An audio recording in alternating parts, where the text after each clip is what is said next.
मोहम्मद शहाबुद्दीन की पत्नी और सीवान लोकसभा सीट से निर्दलीय उम्मीदवार हिना शहाब को लेकर काफी चर्चाएं हैं।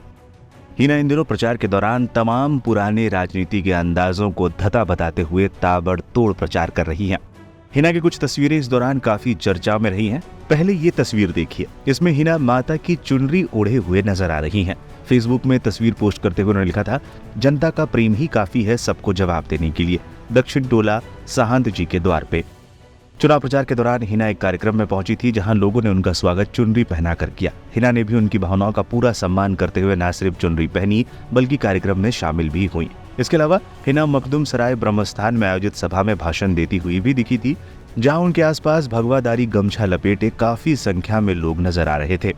बता दें, सीवान में 3 लाख से ज्यादा मुस्लिमों की आबादी है और कहा जाता है कि मोहम्मद शहाबुद्दीन का इस तबके में जबरदस्त पकड़ थी, जिसकी वजह से वो यहाँ से लगातार चुनाव जीतते रहे थे।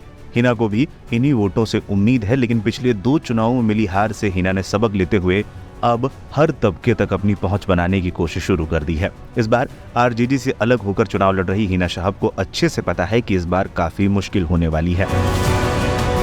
उन्हें मुस्लिम और यादव का वोट आरजेडी उम्मीदवार के साथ बंटना तय है, इसलिए हिना ने कोर वोटर से हटकर नए वोटरों पर ध्यान लगाना शुरू कर दिया है। इसी कड़ी में हिना लगातार हिंदू वोटरों को अपने पक्ष में करने के लिए प्रचार कर रही हैं और खुलकर उन सांकेतिक चीजों से भी परहेज नहीं कर रही हैं जिसको आमतौर पर पहले करते हुए नहीं देखा गया है।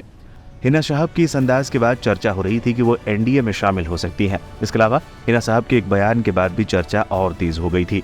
पत्रकारों ने उनसे सवाल किया था क्या वो एनडीए में जा सकती है, जिसके जवाब में हिना ने कहा था, देखिए जनता हमारी मालिक है, सिवान की जनता जिस ओर ले जाएगी आपकी हिना उस ओर जाएगी। बढ़ सकती है आरजेडी की मुश्किलें। पूर्व सांसद और बाहुबली शहाबुद्दीन की पत्नी हिना शहाब आरजेडी के लिए चुनौती बन गई हैं। यही वजह है कि लालू यादव खुद हिना को आरजेडी में आने का ऑफर दिया था, लेकिन हिना ने ऑफर ठुकरा दिया और निर्दलीय उम्मीदवार के रूप में पर्चा भर दिया।